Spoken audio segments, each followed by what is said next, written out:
ana tulu sing yuang widi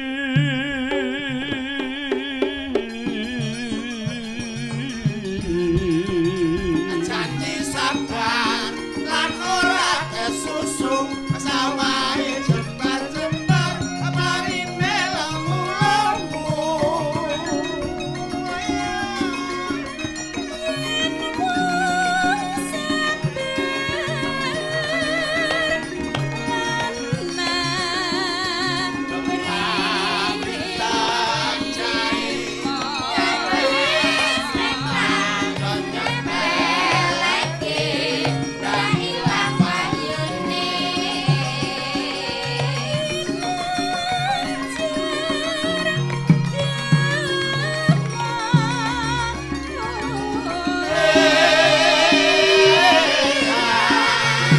hawa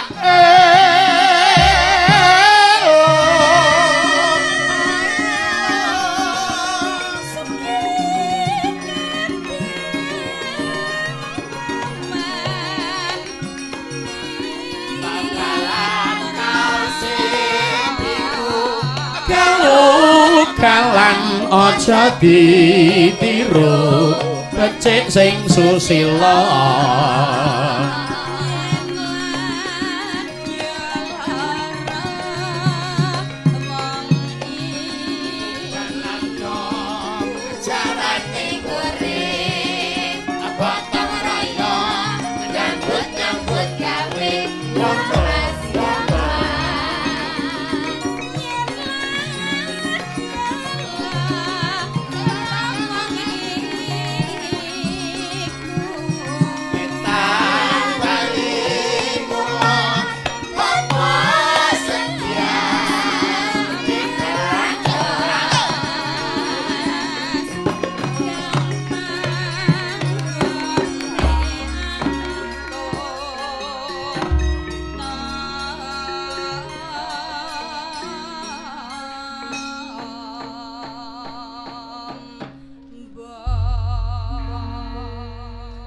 adikku cah bagus dhewe ngger enten dawuh mae seneng atiku dene aku ana kene anak adikku anakku wis padha seba le Darmina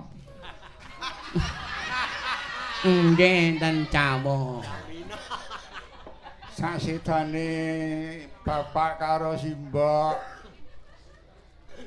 saiki mung kari kowe sing kudu iso ngomong karo Mbak Yumu ya le Darmika. Pangestunipun Mama ora sama mama memek. Mas wis biasane wae. Lah ta mama memek mimi.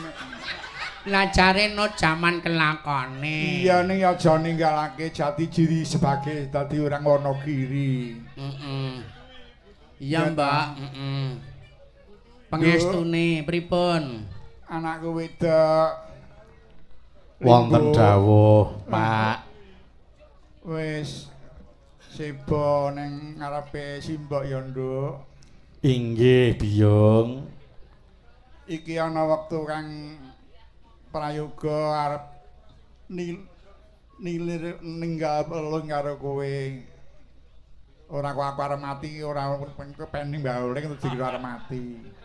Becike niku anu, Mbak, jagongan. Nah, aku njero kelingan karo dawuhe Masmu almarhum pripun?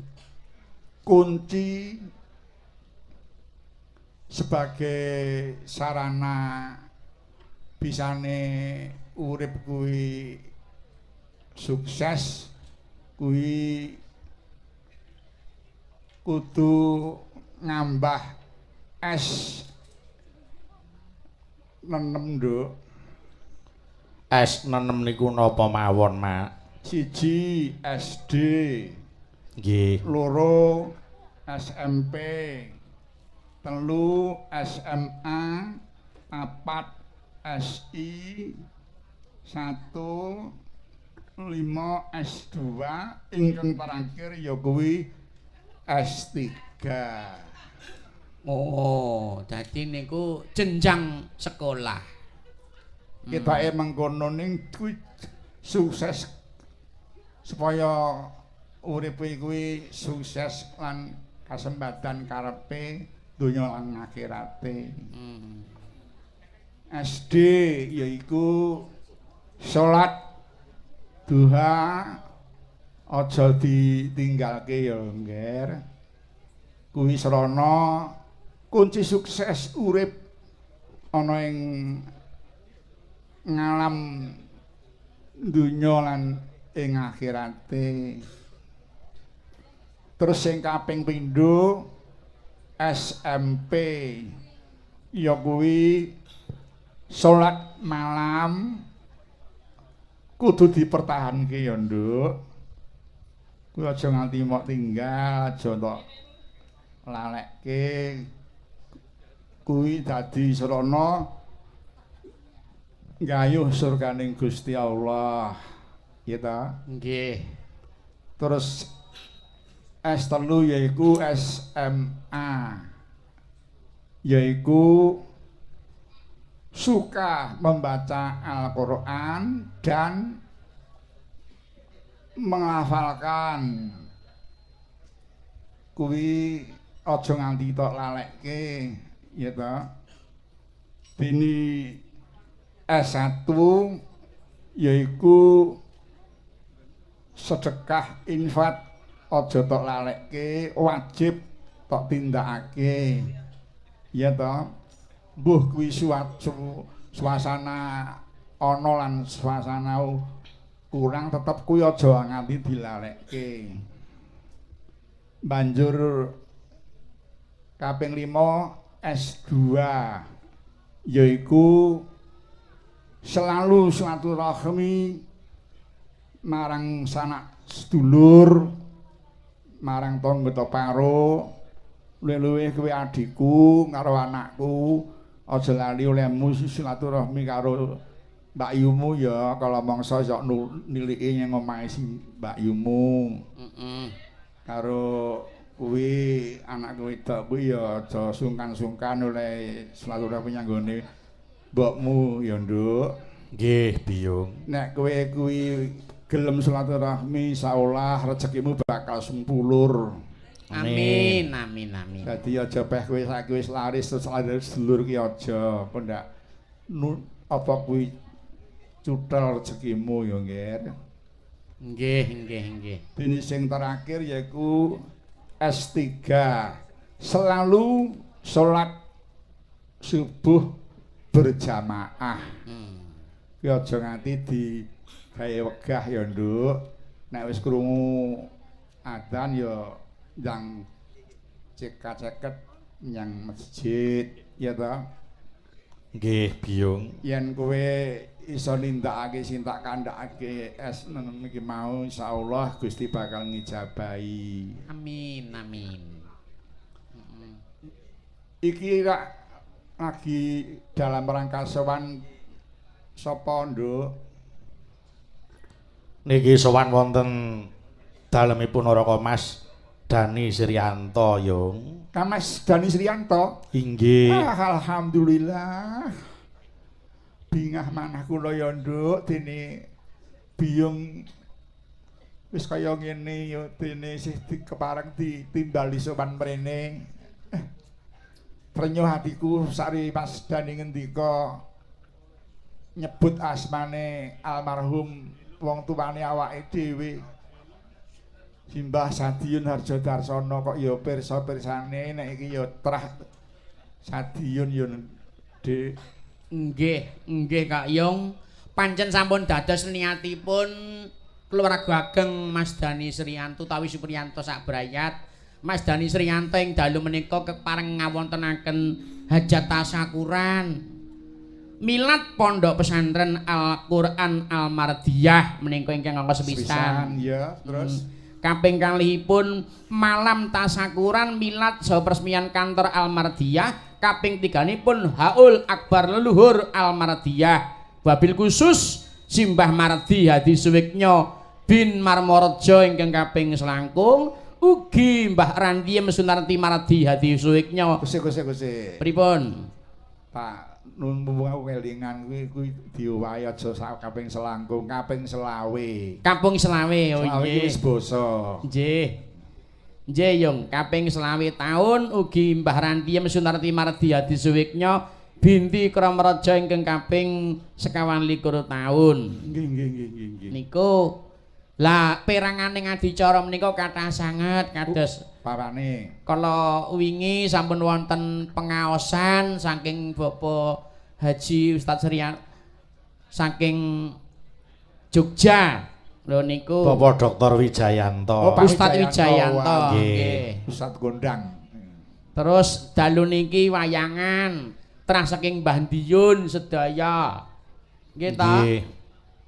Ya mung iki mawon yang pengendika yen jane kudune papat nih sing siji adikku almarhum. Nggih. Lah anu unjuk uninga dateng ka Mas Dani bilih adik kula sering inggih sampun gadah anak saged Mbak Mayang.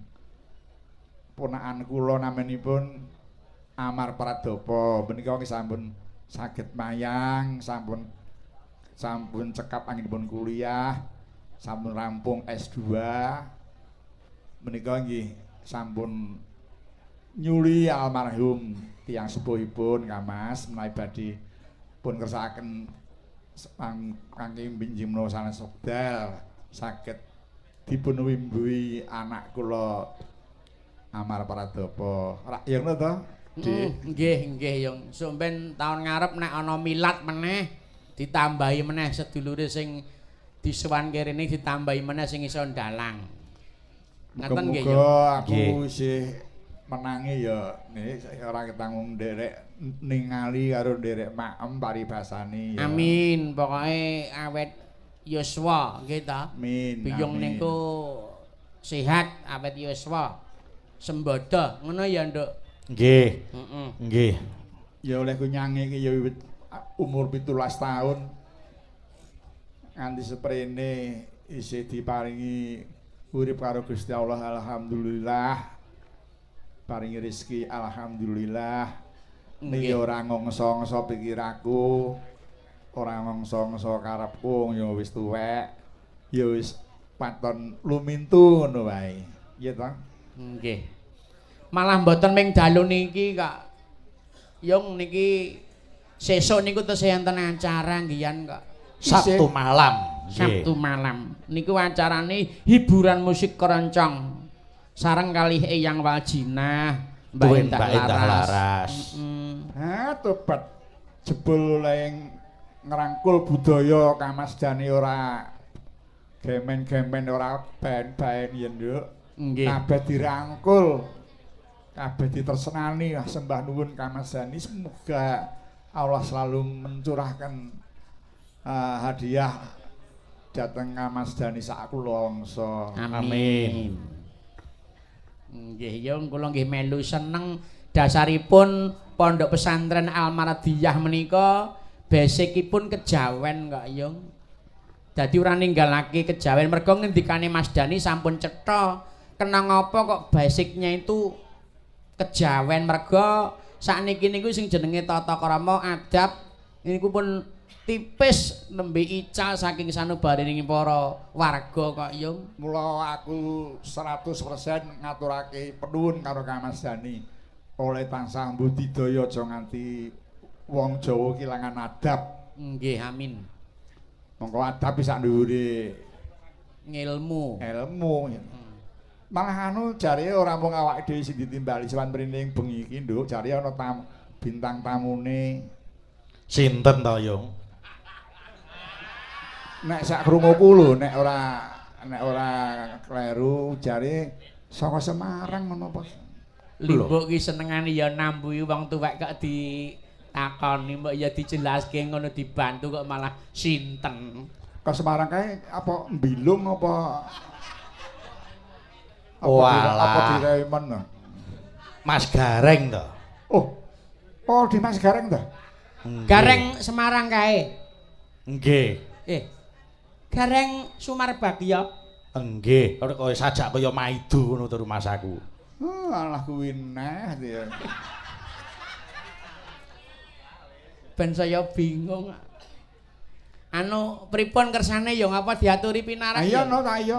Ayo diaturi ndak mrene. Nggih. Kula nyuwun anu nggih. Apa? Biyung kalih Palik niki Mas Gareng kersane mbeksa mikat manuk engko terus dijaipongke. Nah, aku setuju kuwi.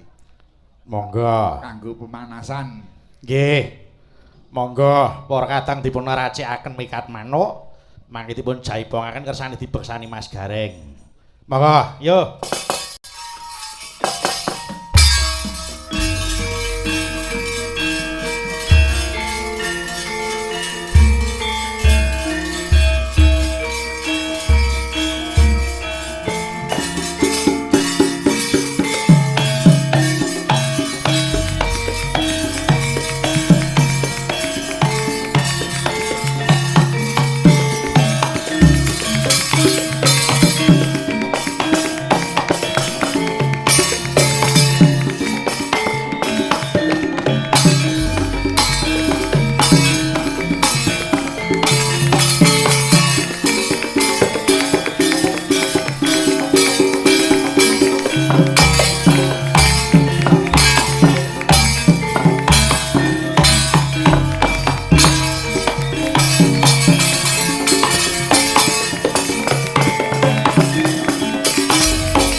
Waalaikumsalam warahmatullahi wabarakatuh, Rama. Wilujeng dalu Kang Mas Gareng. Wilujeng dalu. Kalau mau pangkat saking Semarang pukul pinten? Kula antawis pukul sekawan. Lajeng anu mampir-mampir wonten pundi? Biasa wong kula niku wong mampu kok. Waduh, Kuliner, Rama. mulai umuk iki. Nggih. Kuliner napa mawon dar napa mawon? Lho, sing kula lewati Solo niku nggih sego liwet. Wong mumpung diparingi rezeki Pak Dani kok. Iya. Kuliner go liwet. Kula saestu kula tanjake paringanipun nganu Pak Dani. Alhamdulillah. Wah, abot tibake ya. Nyambut gawe dikeroyok trah ki abot. Kok piye-piye? Nyambut gawe dikeroyok trah. Trah sapa? Trah Driun. Ki Anom Surata, Bagong karo ngonoan kae. Tenang, aku ora arep ngeroyok sampean. Arep Wis. ngeroyok apa? Apa kon pecicilan iki apa ora wis mateni wong kowe? Olahraga iki penting jare. Olahraga ki esuk yamene iki maling. Lah gelem apa piye sesuk-esuk dandan gareng joget ning pesantren. Wis lho kuwi sing nanggap sapa? Iya. Ya nut wancine to Mas Wong- Gareng. Kowe yo ngewak-ngewake bengi iki mbok gojlok ngerti mergo sesuk aku ora mbok jak. Ora le ngono. Apa? Warga masyarakat iki kangen jogetane Mas Gareng. Ya kangen-kangen gen masyarakat sing ngersake ora kae sing perintah. Sesuk ora ngejak aku ora mbok cara masalah. Sesuk melu pake. Saiki ngene aku arep takon karo Mas Gareng. Napa, Pak? Di dalam lingkungan panggung ini iki sapa sing dadi anu kaptene? Kapten. Kaptene nggih jenengan. Nah iya saiki sapa sing penang perintah Mas Gareng? Nggih panjenengan. Nah iya, lah sing dawuh mau sapa? Ngonoan iki kok. Ora kok sing takon mau ki Yung Cangik, Mbak Yu Cangik mau takon gajeke sing ditimbali rene iki ora mung awake dhewe rak ngoten to, Mak Cangik. Iya. Mak Cangik mung takon sing ditimbali ki mung ora awake dhewe tegese ana aku. Iya. Nek lak ora merintah joget. Loh, saiki nek wong tuwek apa ndak kon perintah wong duwe anak, duwe adik, ya kudune anak karo adik ki sing Kuwi makili perhatian. aku. Kuwi wakile karo kaptene. Janar tak ewangi ini gandeng ewak-ewake ya ora iso. Aku nganu, pancen aku bengi iki dikeroyok karo dalang trio Abdi. Apa kuwi? Abdi Ki Anom Surata. Ya, terus BD Abdi lah tengahnya BD. heeh. Ki Bagong Darmono. Iya, terus Iku Bayu. Disingkat Abdi. Abdi. Kalah aku dikeroyok. Aku ku pemeran ning desa ngelu apa dusun ngelu kene. Kok ngelo. Ngelu kok ngelu. Nek goleki kangelan nganti ngelu aku. Aku ki upama ora ditimbali sedulurku lanang Mas Dani Srianto. Wah, aku merasa kepotangan budi mergo biyen rikala mantu dibantu beliau juga. oh anu to, ngrumangsani to. Lho, lah jare luwih berat nanggung napa niku istilahe beban bab kesaenanipun tiyang, Pak. Tinimbangane beban hutang uang, mending sekarang saya balas dengan beban apa? Karya saya. Sebagai Gareng. Nggih. Wah, jan niki luar biasa lho. Lagi iki lho, wayang kulit tok ning pertelon iki lagi iki lho. Kok iso pertelon? Lah mriko nonton ngeten iki. Ya sonek dalange papat yo ning perapatan Iya. Oh iya. Pro 5 ya pro 5 nanti. Sesuk papat tambah amar padukone iki mau. Ning anu kok Mas Gareng. Dalem. Mas Dani ki mau cerita karo aku kok. Jane oleh nyuwun tulung sampean ku ora mergo saka kebaikane beliau sing nalika sampean ewo ki beliau rawuh ana pahaman biyen kae. Nggih. Ora mergo kuwi kok. Sebabe Mergo urusan pit montor sing do kemalingan ning pasar Johar kae lho. Mas Dani ki rak pengacara to. Sampean kok ora ditulungi Mas Dani saiki 5 tahun ki minimal lho kuwi. Lah, oh iya toh. Mas Dani kan nulungi aku mergo ngerti sebetulnya saya tidak bersalah. Lah piye? Intine pelaku itu tidak tunggal saya. Bener sing nyolong pit motor ke aku. Nek lak sing ngedol meneh kowe. Lah, Sing ngedol aku. Heeh. Lah aku ki duwe kapten kok tetep tak laporke nyang Pak Kapten. Nyakot-nyakot kowe. Kowe ra wani, mbok kiwa kae cakot. Wani ra. Kowe iki omong. Aku mau ngomong aku pengen delok dagelan joget ngene seneng atiku. Wah seneng anggar kancane tersiksa seneng kowe. lak nuwun sewu Ka Mas Gareng. Dalem, Jenengan Bapak. katimbal nang Ka Mas Hani sampun nambah kaping pinten? Nggih, mbok menawi menawi mboten klentu kula biasane angger duwite wis entek lali, Pak. Kula kaping 3 nggih Pak Dani nggih.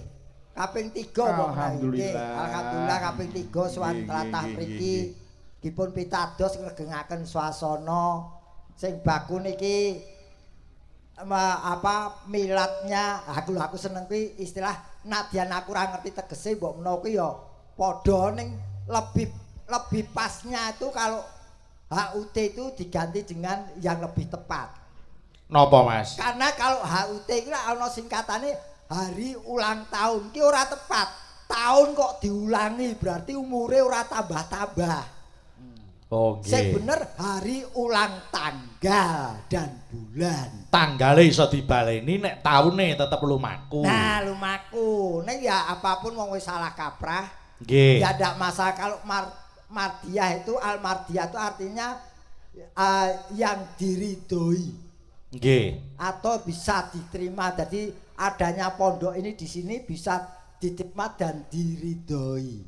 Amin. Oh, iki ya aku yo buka Google ngene iki. Kuwi ana jroning Al-Qur'an surat Al-Fajr ayat 28. Betul. Irji'il ila rabbiki radiyatan mardiyah. Padahal Mardiyah ini nggon kuwi Bang Didil. Wis beda meneh kuwi ra jeneng wong. Lah iya, ngono kok nganggo jeneng Mardiyah wong Bang Didil. Lho, Bang Didil kok diridhoi piye? Ning ya pas karo niate kok Mas Ganeng. Pripun? Wong nyatane niate iki minterke warga masyarakat ing babakan olehing agama, sinau agama. Nah, sakniki mriki disebut pondok, tegese pondok kuwi apa? Wis, miturut yen iso ki gedung iki lho, Pak. Ndeke sapa? Ya mbuh. Pondok itu dua suku kata, pon dan dok. Nggih. Pon itu pondasi anak tentang ilmu agama, disinilah tempatnya.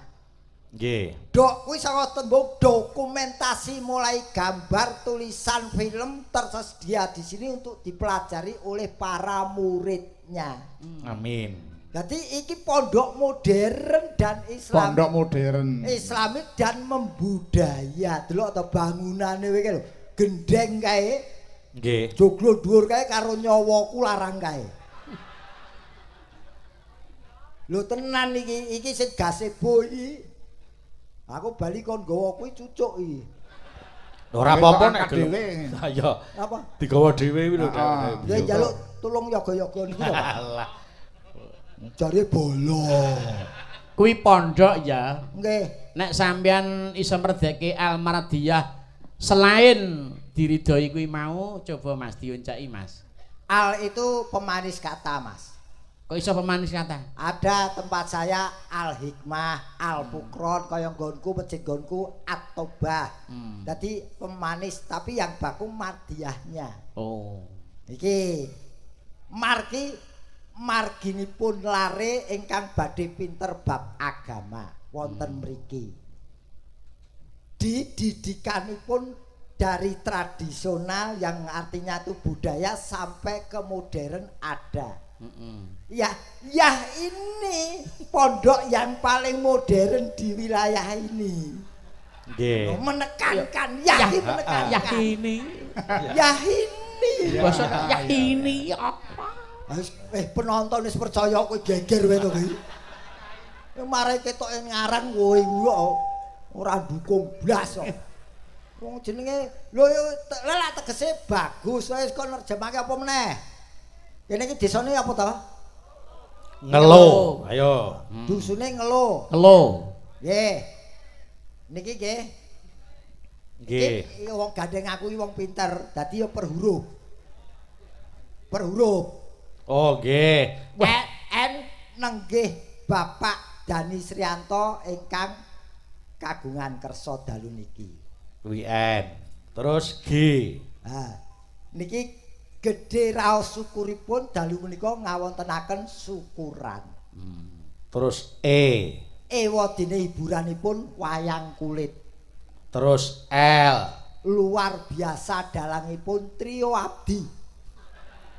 Terus O. Ora keri Gareng Semarang yono.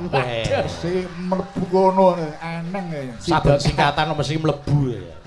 Kula jagake nggo nyaur utang ora mlatut.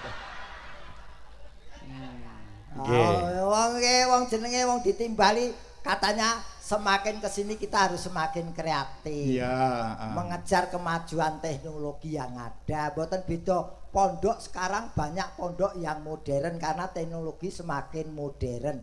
Ora wujude ora kaya mbiyen monolog atau bicara antar mulut tapi sekarang sudah tinggal pencet ilmu datang. Niku nuduhke yen kemajuan iku dienggo hal yang positif. Nggih. Ya toh Mas, Nggih, mergo bener. adane sok ana sing menyalahgunakan kemajuan teknologi. Nggih. Dienggo nyebar hoax, dienggo nyebar fitnah lan liyane. Nek kene ora ana. Makanya saya juga mau titip kagem pondok Almardiah niki. Titip Bapak, sekarang yang terjadi fenomenal yang ada di masyarakat sekarang bangsa Indonesia, agamane super, IQ-nya tinggi, tapi yang tertinggal adalah tabiat akhlak sopan santunnya anak sekarang drop. Nggih. Betul.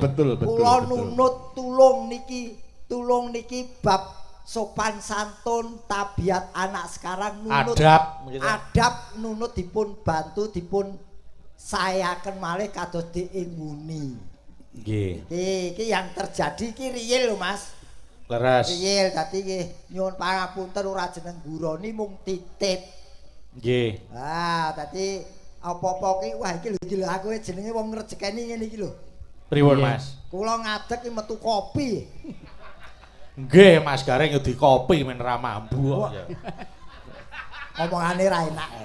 Lho, kopi karo kapur barus dadi ya. Wah, pake mulai ngeroyok iki. Mboten. Mas Gareng men semangat men melek. Oh, semangat melek iki ora Mas Gareng kudu di kopi tegese matiku mambu. Ora. Mas Dan iki wis ngendika karo aku kok Mas Gareng. Nggih. Sing intine pesantren iki kejawen. Nggih. Dadi ora ninggalake budaya Jawa, malah mau bar ngendika menawa ingkang dadi bahasa sing disinau ora mung bahasa Indonesia, bahasa Inggris, ora mung basa Arab, basa Cina ning basa Jawa uga dikedepankan. Betul. Dan yang lepet ngene Mas, yen aku lho Mas. Aku ki ya iso dikatakan seorang muslim. Jadi saya iki ning ndi-ndi tak tokke hanya sebagai pengingat saja. Nggih.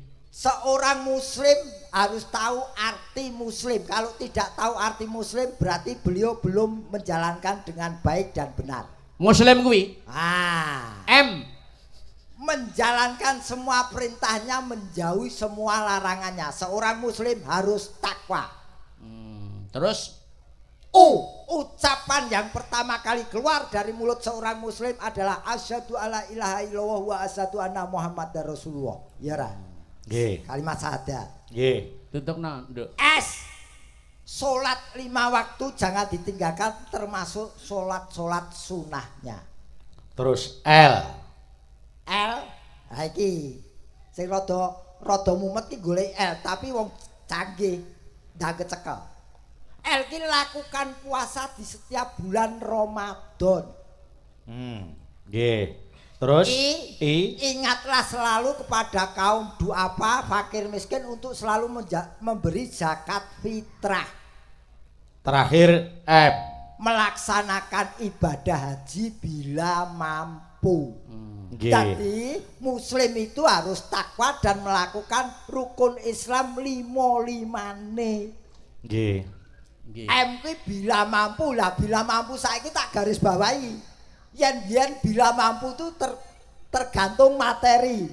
Kok ngoten? Saiki munggah haji ki ora tergantung materi tok, bila mampu nunggu apa ora.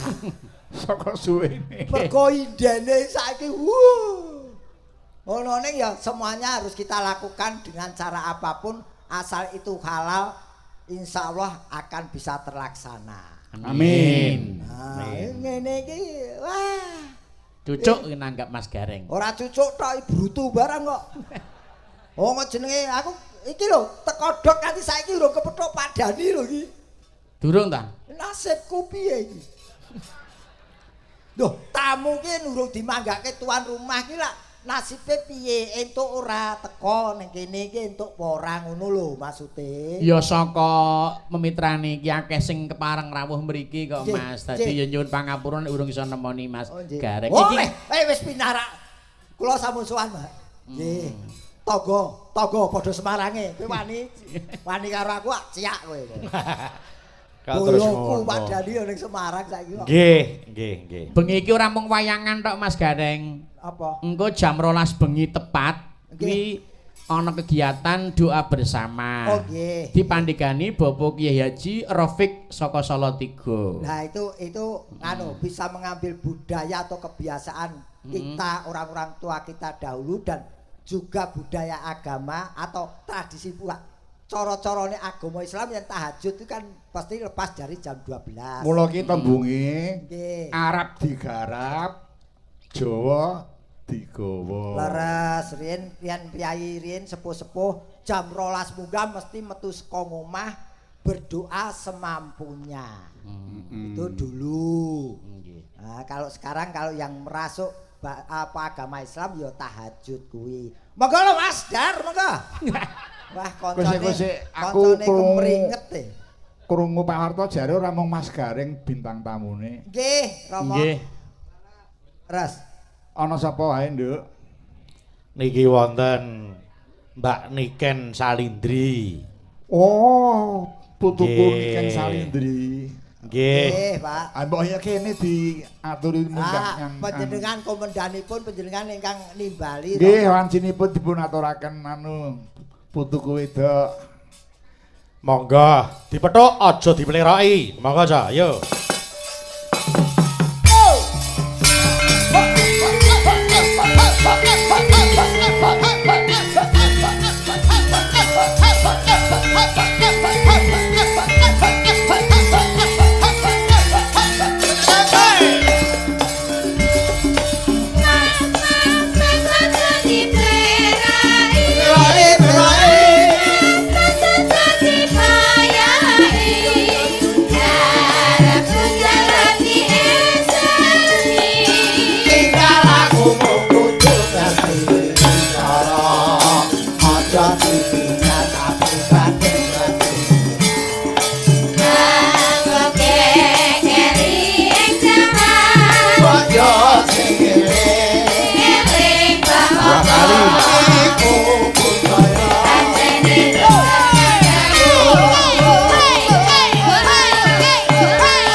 Assalamualaikum warahmatullahi wabarakatuh. Wilujeng dalu, Ngger. Nggih, Waalaikumsalam warahmatullahi wabarakatuh. Sugeng dalu Mbah Nggih. Mbah Hanom. Amin. Sugeng dalu, wilujeng dalu. Panjenengan sehat, Mbah? Amin. Nggih. Alhamdulillah, semoga sehat selalu, panjang umurnya. Amin. Semoga awet leh momong anak putune. Amin. Mugi-mugi niken saged nderek jenengan terus. Amin. Jenengan jangan sakit. Nanti nikennya sedih. Aduh, aku malah ternyuh, Nduk. Bareng ngatur kaya ngono. Mbah, Nggih. aja sakit. Insyaallah. Nanti niken nangis gimana? Enggak, anu Simbah ora lara kok. Yang Simbah sakit, sehat. yang sakit biar Mbah Gareng aja. Kan Mbah Mbah Gareng kan ndak soro itu. Nek Mbah kan dalang itu melek sampai pagi. Kalau Iya. Mbah Gareng kan ndak. Ndak Mbah turu Gareng anu kan nek muni ya ora ngarang nek sasi apa lagi muni garenge pung. Gareng pung. Wah, aku ketoke bae karo putune. Wah, klop.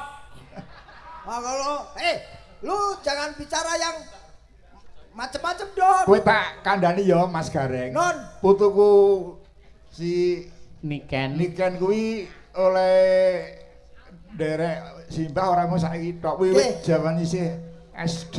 Indil-indil. Kalau tak kono to ora ngandel. Kowe dereke anu Mbah bae Ano. bae Iya, dereke bae wiwit umur piro kelas piro? wit cilik sak cindil kae.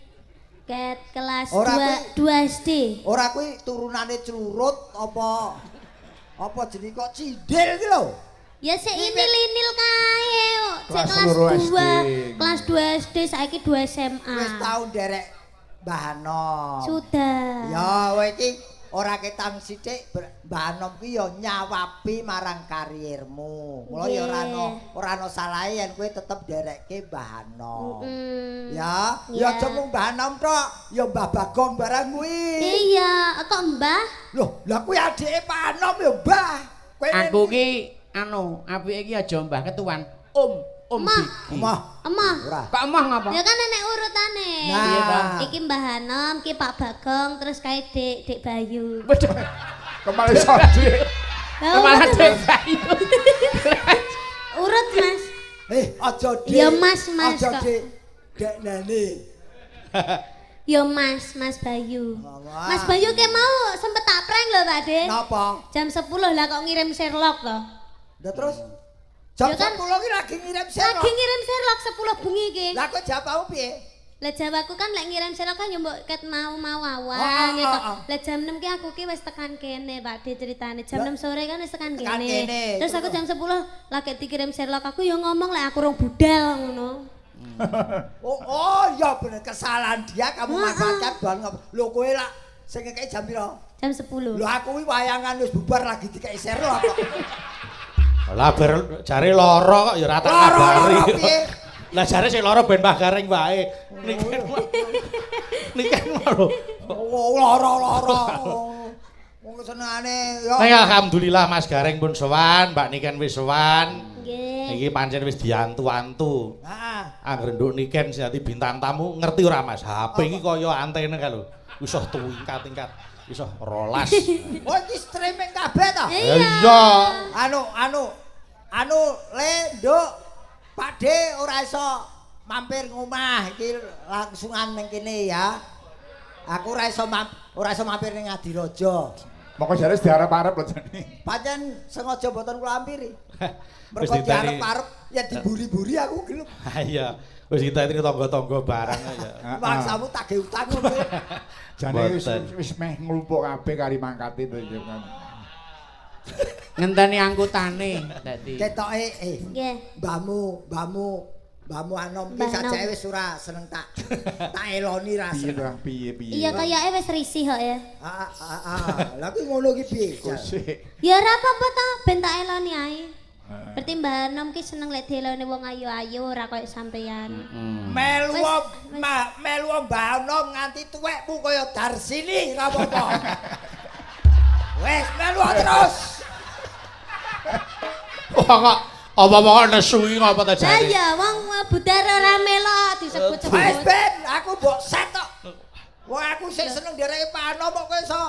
Loh, kan karek Mbah Hanom nyaman apa mboten jenengan balik dieloke kalih anu Mbah Gareng niki. Jane ya ewo pikiranku. Lah, Nggih, bener nek ewo.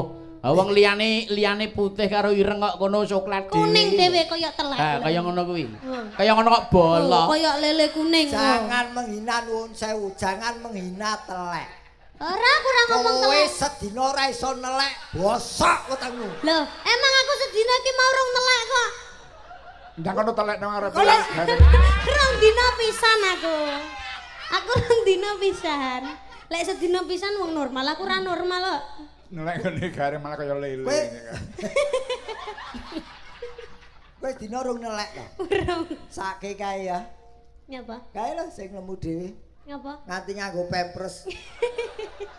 Nelek. Ora sak rebuk telek ayo Lah kok sinten jenengane ngomong telek kok. Ayo. Ayo. Nanjake. Gedung iki kan kowe matur apa sih karo panjenenganipun keluarga besar dari Pak Dani Srianto. Siapa itu Pak Dani Pak Srianto? Lah kowe iki sing bayar kowe kok. Lho aku teko Mas Bayu kok. Wah makelar to kae. Ora sae lho. Ngono aku wis Den aku. Wah ora ben Pak Dani dhewe. Wah jebule lewat kowe. Mboten, aku ki mung menghubungkan Mas Dani ngersake Mbak Niken. Nduk Niken. Apa? Nggih. Mas Dak kok apa kuwi aku ki Mbak Niken ora sampeyan kok. Sampeyan ki jenenge sapa? Gareng karo Niken kok Aku ora ora jawab bedake. kowe wong aku jawab Bayu. Aku ora nyeluk kok. Aku jawab Pak Anom to. Aku meneng iki. Kowe iki ngrumangsanono ya. Anu, Pak Dani liyane mriki sing enten wayangan budi kula tak pindahgon mawon. Halo, nang TV ya nek lho, nek wayangan ya lho. Aku nang kene ra diakoni dalang telu. Ngene ya Mbak Niken. Nggih, pripun Pak Wis Bapak? anu arep golek darang liyane. Bener. Aneh. Oke. Mbah Warsino. Mbak Warsino Batu. Wis. Bawa seno mboten ngomong. Ndak dagel sing ora ono. Niki acarane napa? Anu ngene ya Mbak Niken, saka kersane Mas Dani iki tasakuran, ya ta? Nggih. Milad Pondok Pesantren Al-Mardiyah lan uga Haul Akbar Luhur Al-Mardiyah. Nggih. Iki kegiatane akeh banget, kegiatan sosial lan uga kegiatan hiburan sing niate nglipur masyarakat. Lah warga kene iki kangen karo sing jenenge Mbak Niken Salindri. Oh nggih. Ah, kuwi Alhamdulillah. sapa meneh? Liyane Niken Salindri sapa? Aku ya dalang ya iso. Bagian keamanan mau nek ndi to jare? Lah wong dalang telu lho. Seragame Jane putih. jane papat. Suliye Mas Warsino slek. Lho iya, dalang telu iki seragame kabeh putih-putih. Lah sampean kok malah wajahe sing putih. Oh. Iki nandakake bahwa saya tuh seorang yang putih suci tanpa dosa. Lah kuwi enek irenge kok kaya telek cecak nek putih karo ireng kok. Wong ki ora ono sing sempurna. Sesuci apapun orang pasti punya dosa walaupun setitik. Weh, ya hebat. Iya.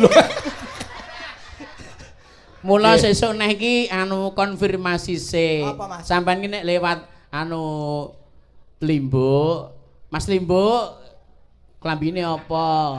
Seragame apa? Ben ketone Menyesuaikan. kaya keru. Lah. Ngerti ra?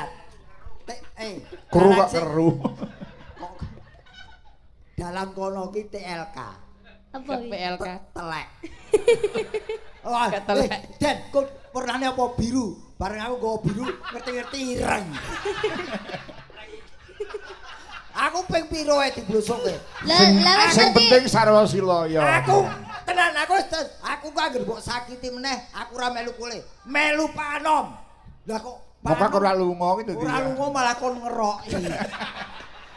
Ya nek ora Mas Bayu ya takon karo sapa wong Loh, anak tapi buah akeh sing lho. salah niku gancane Pak De Gareng kok Pak.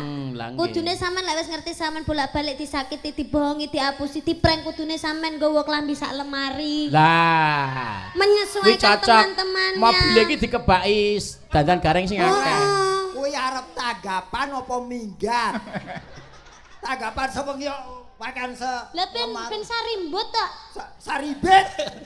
Saribet Cahayu, kowe matur Pak Dani sik. Jajah. Nggih, matur sembah nuwun kagem Pak Dani, sampun nimbali kula sak rombonge. Mugi Sak rombonge nek kaya Kaya kerupuk. Bar dodol kerupuk apa piye kok nggawa Oh, rombong? tadi Mas Gareng iki dianggap rombong. Lah kowe jejer Mas Gareng kok. Kuwi ora rombonge kuwi sunduke tadi. Mas Bayu, Pak Bagong kalian Nggih. Mbah Hanom. Mugi-mugi sehat selamat wilujeng. Amin. Panjenenganipun Amin. rezekine kathah barokah turah-turah ora lokaning malah kebak. Amin. Ngomong anak putune. Amin. Mugi-mugi tahun ngajeng nanggap malih. Amin. Amin. Mboten damel gareng nggih pun gayeng kok, Pak, nggih. Nggih. Oh iya ora nganggo gareng wis gayeng ya. Nggih, sampun, Mbah. Nggih to, Mbah. Jangan ngerasa ngoten mboten, Mbah. Iya, bener. Lah iya. Oh, dandres. Ora apa-apa, sempaku tak cantolne genteng. Aduh. Tak jiko. Nekat. Arep juga ki apa ngerti wancine ling nguncake kok. Oh, ora kena wonge kena sepak. Gila nih. Lah salahe sepak kok diucalke iki lho. Wis semen arep dijiko. Wis ngerti wong. Kuwi nek turu ning plafon kok gareng kuwi nek turu. Maka Ora ngenteni. tak umbah seminggu. Nggih. Iya. Niki nyanyi nggih, Mas. Tembangan, ayo. Monggo, ayo. Tetembangan sing klasik. Terus niki enten penyuwunan wonten ingkang ngersakaken lagon pepeling. Ah, Nggih. pepeling, lajeng menapa malih? Niki Boko siji aja. Oke, geduk niken pepeling, Duk. Kene, Duk, sayang. Ya. Kene. Ya.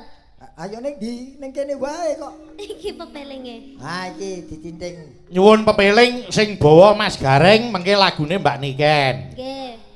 Nggih. Ayo rada cepet ya. Niken yo iso lho. Iki Nadianto langgam ya dijogeti ya penak ya. Oh nggih. Dadi kowe kudu joget, setiap lagu kudu joget. Ya. Bayu karo Bagong iki kaya tumbuh entuk tutup kok. Ngene Mas Gareng. Wah, iki gonge. Wong Aku Gareng kok trauma iki apa to? Aku ngomong hati-hati. Lah nggih pripun, Pak? Wonten Jaba ana sing ngresake pepeling mau, ana meneh sing ngresake pepeling. Kadangku Taruna Mas Saiful. Oh, nggih. Matur sembah nuwun dene kula sak kanca dipun paringi Degan. degan jeli. Oh degan jeli Mas Saiful. Dereng komplit kula dereng entuk. Wah, kamu keri kok. Iki sing diwenehi iki trah kok, sing ora trah ora kok. Apa? Loh, orang Mas Saiful ki jek trah. Lho aku ya trah lho. Trahane. Kuwi terhane. Yo Mas Gareng. Oke. Sesuk kambil ya Mas, kambil. Aja degan. Mangsamu aku berut kok iki. Sama krabil Kapil. kaya bajing. Monggo Mas Saiful sak keluarga wilujeng midhangetaken menika pepeling. Rukun Islam. Ayo, Ade. Loh, aku apalanku dukuwi. kesuwen kok, Ora, kowe apalamu tutuke. Ma. Ben kowe diarani penyanyi all round. Lho aku anjen iso kok. Sik, Mbak Niken, Dalam. Mbak Niken, bawa pepeling niku rak enten dhewe. Nggih. Nduk niken rak urung tau krungu to? Nggih. Ben Mas Gareng, soalnya sing ngapal Mas Gareng. Ah. Kaya tak kei dalan. Ngene lho. Bu. Bismillahirrahmanirrahim. Ya didongake bareng-bareng kagem Mas Gareng Al-Fatihah.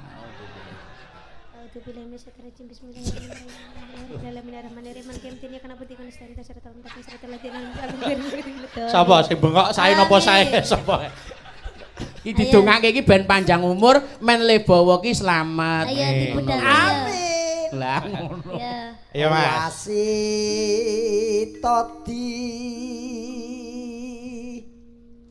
saking Prawinasis ngeling ana wong urip ing donya bebasan mung mampir ngombe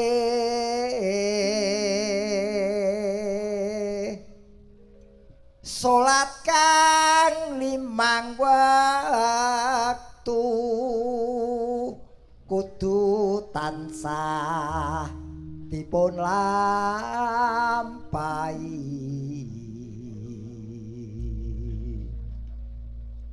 iku cagak agama pakartikan luhur ngedoken tumindak mungkar yakti urip mangya tentrem lahir batin bejo donya akhirat Genti saiki Amin. anak anu putuku itu, yuk. Monggo buka celuk Mbak Niken. Nino, monggo.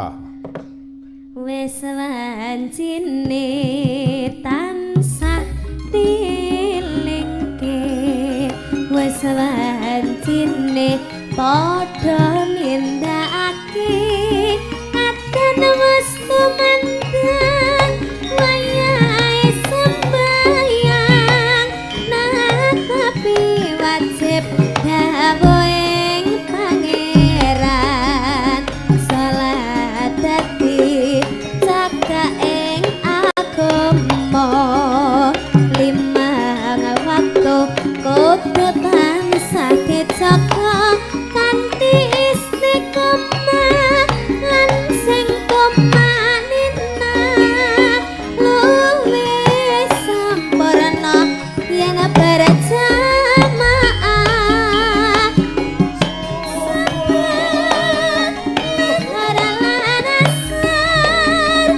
salat saya tingatake tindak mungkar magrib lan isa cangkepi perayakane tinambah salat sunahe jasembrono iku perintah agama ngelingono ing donya mong sadelo sabar lan tawakal pasrah sing kuwasa yen kapengen besok munggah swarga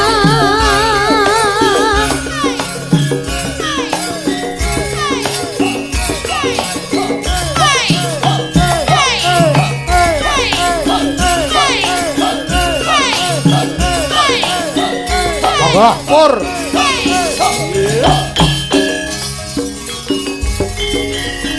wis wajine tansah dielingke wis wajine padha hijrahake akan musuh makan wayahe sembayang tetapi wajib dawuhe pangeran salat dadi cakae agama limang waktu kudu tansah dijaga hati istiqomah lan sing kumanina luwih sampurna yen berjamaah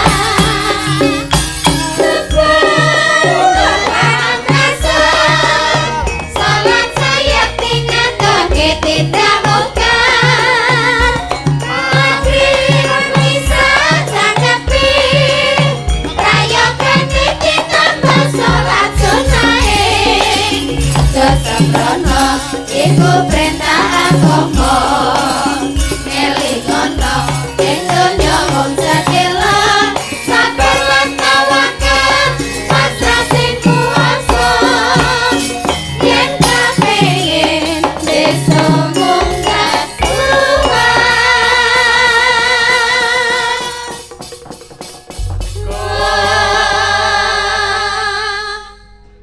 Sampun katur pepiling Pak Lek Sobiung. Alhamdulillah. Alhamdulillah. Bocah niki pancen ora no, Pak. Lagu sakniki oke, lagu sing pun riyin nggih tetep disinaoni kalih Niken niki. Ya ora aneh yen duwe kaluwihan kaya ngono putuku marga ya iku ya anak dalang lho Mas. Nggih. Ayo takono. Ah, bapakmu dalang, Nduk. nggih Bapakmu dalang ngendi? dalang Kediri Dalang Kediri. Asmane sapa, Bapak? Kidekleng Gondo Supono Kidegleng Gondo Supono